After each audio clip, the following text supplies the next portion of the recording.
Hey y'all, welcome back to my channel. Amy here. As promised, I have another book haul for y'all today. This should be it for a little while. I went a little crazy. Just so many good books that I wanted on my shelf. And I'll start with two that I have already read. But these are just the special editions that I wanted for my bookshelf. So first I got Kiss the Villain by Rena Kent, and these sprayed edges are everything. Like, I absolutely love this. It's perfect for the book. I don't want to spoil it for anybody, but there's some really cute artwork. Here's a little sneak. So this is Garrett and Caden's story. Garrett is a law student and Caden is a criminal law professor. So student-professor romance here. Very much hate to love. They meet under not so great circumstances. There's a whole scene in the beginning. This is very dark. So this is a dark male-male romance. So please check your triggers. They're probably listed in the book. And it does have some specific kinks to the smuttiness or the spiciness of the relationship, I guess. The smuttiness. Some of the triggers are self-harm, there's violence, there's mild homophobia, also mentions off-page suicide, rape, child sexual assault, and domestic abuse.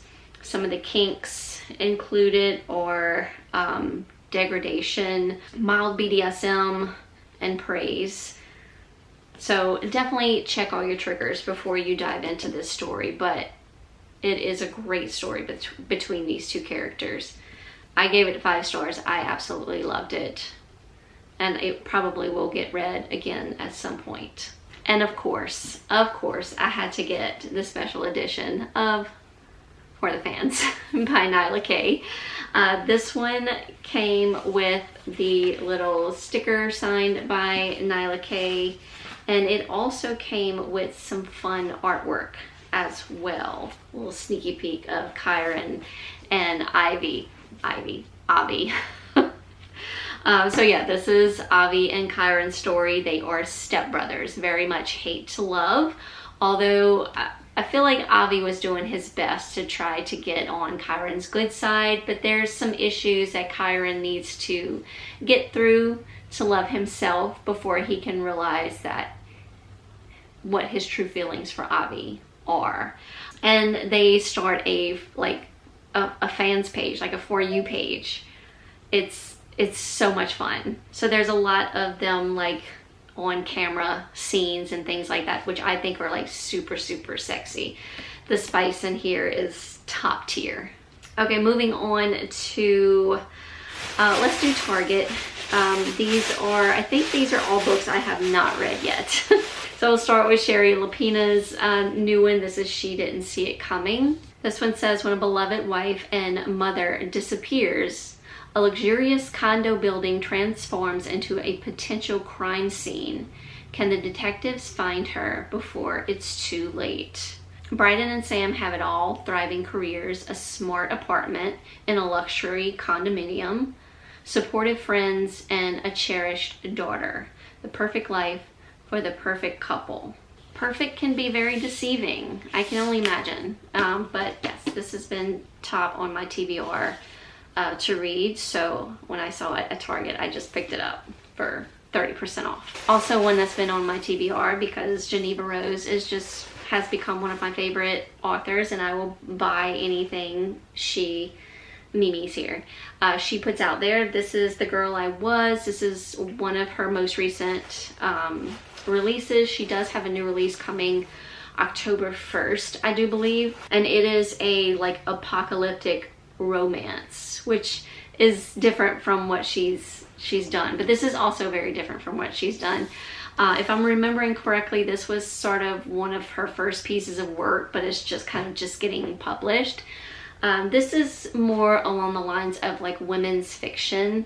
I think we have a woman who she kind of like travels back in time to her younger self. From what I remember reading about this, it says, if at first you don't succeed, try and try again. Alexis Spencer will use any inspirational quote to rationalize her failures and shortcomings. Her closest friends are a distant memory, and her college debt is still as high as the day she left. But that's all fine and dandy, because whatever will be, will be. However, when Alex loses her job and her relationship on the same day, there's no quote strong enough to get her through that. In typical fashion, she blames the world for her problems, including her younger self, who should have tried harder. Feeling sorry for herself, Alexis finds a bottle of vodka in her college days and goes on a bender, blacking out in the process. Only this time, she doesn't wake up at home or in the right city. In fact, she isn't even in the right year. Alexis is back in her college town in the year 2002. So yeah, we take a trip back in time to see if she can coach her younger self into becoming a better person. It sounds like so much fun. Okay, I've been hearing about this next book a good bit, or I've seen it floating around on Book Talk. And basically everyone is saying that it is the most unhinged thriller you will ever read. So I'm like, sold. So when I saw it at Target, plus the cover is delicious. This is Pen Pal. This is by J.T. Geisinger. I don't know if I'm saying that correctly. But first of all, the cover is beautiful. I thought this was a romance because I've seen it on shelves before, which I do think it is a romance, but it's also a thriller. It all began with just one line. The first letter arrived the day my husband was buried. It was postmarked from the state penitentiary, and it contained a single sentence. I'll wait forever if I have to. It was signed by Dante, a man I didn't know. Out of simple curiosity, I wrote back to ask him what exactly he was waiting for. His reply, you. I think that I don't want to read too much more into it. I just hear that it is like, it's messed up. So we're gonna find out. And then of course I had to get a Frida McFadden. Target is always stocked with some good Frida McFadden, so I picked up The Perfect Son. This one says, all families have secrets, but some secrets are deadly. Erica Cass has a perfect family and a perfect life until one quiet evening, two detectives show up at her front door. Mrs. Cass, we were hoping your son could answer a few questions about the girl who disappeared last night. A high school girl has vanished from their quiet neighborhood, and the police suspect the worst. Erica's teenage son, Liam, was the last person to see the girl alive.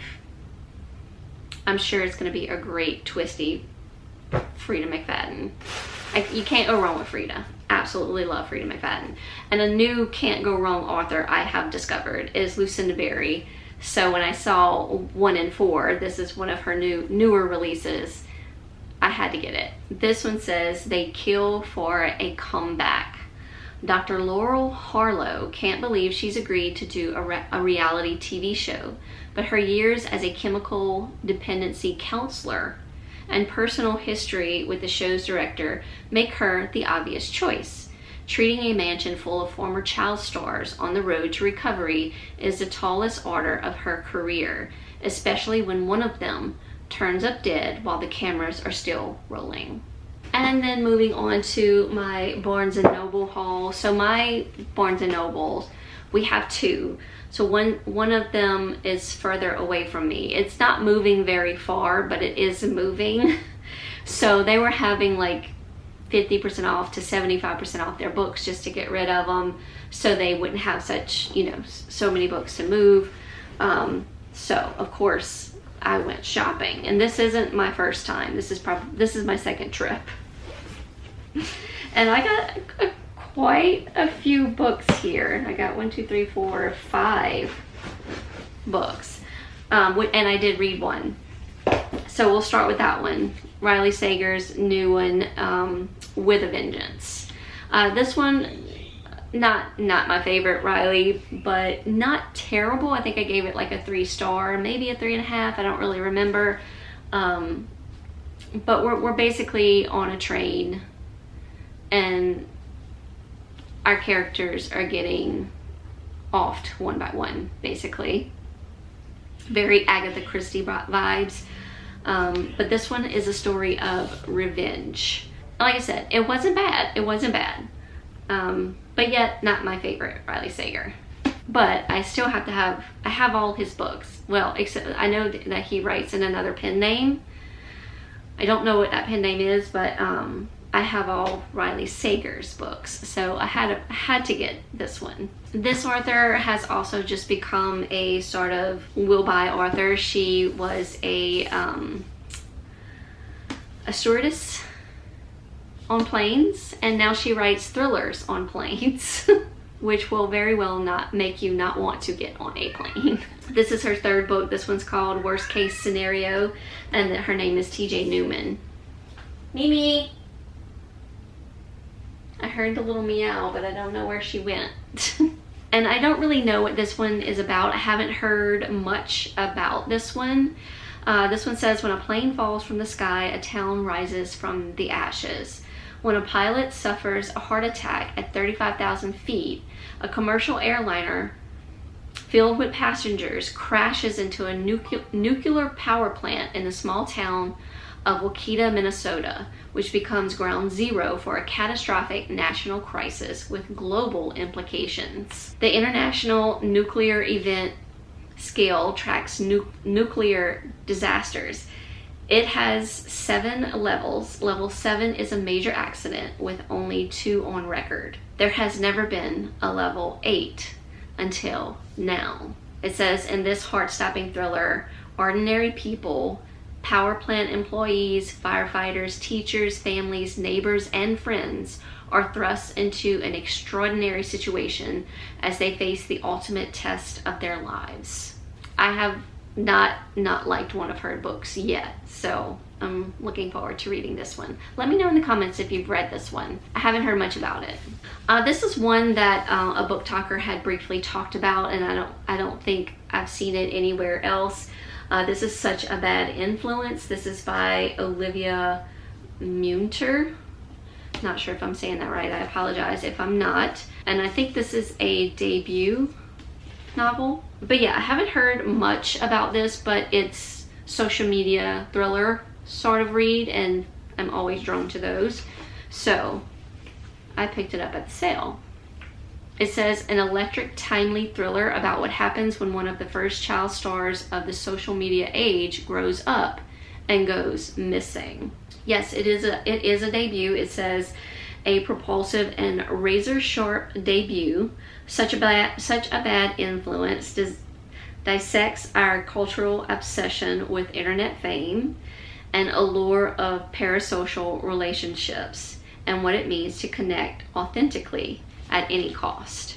So I'm always about a social media thriller, so I figured why not? It was 50% off. Let's do it. And then 2 more. This is an author I've never read. This is Clements Michaelin. I'm probably butchering that. I apologize. This is The Quiet Tenant. I've heard some pretty good things about this one on Book Talk, so when I saw it at the sale, I picked it up. This one says, Aiden Thomas, a recent widower raising his 13-year-old daughter, Cecilia, is a beloved figure in his small upstate New York town, the kind of neighbor who always lends a hand and has a good word for everyone. Aiden also has a dark secret. He's a kidnapper and a serial killer. Okay, I don't think I want to read. I don't want to read anymore.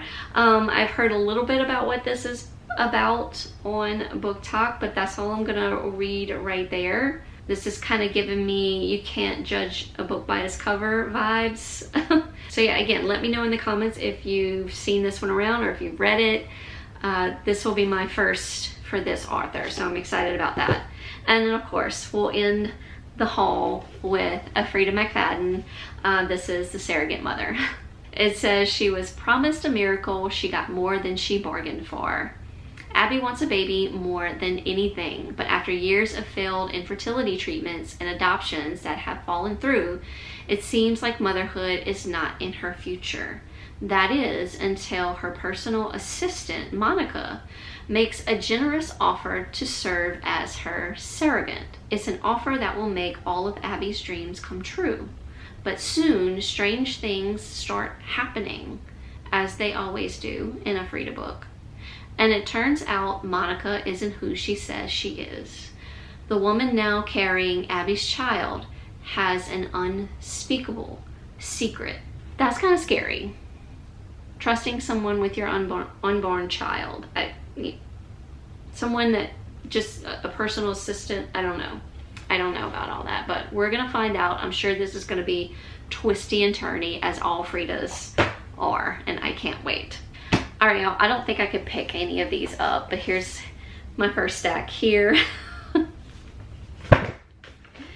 And then my other stack. I'm super excited. I always love new books, although I have books over here that I still haven't finished reading yet. We're just gonna add those to the pile. It's all okay. It's all okay. Books make me happy. I love it. I need to try to settle down for a little bit. But anyway, thank y'all so much for watching. As always, hope you're all doing well out there. And I'll see y'all very, very soon in another video. Bye, y'all.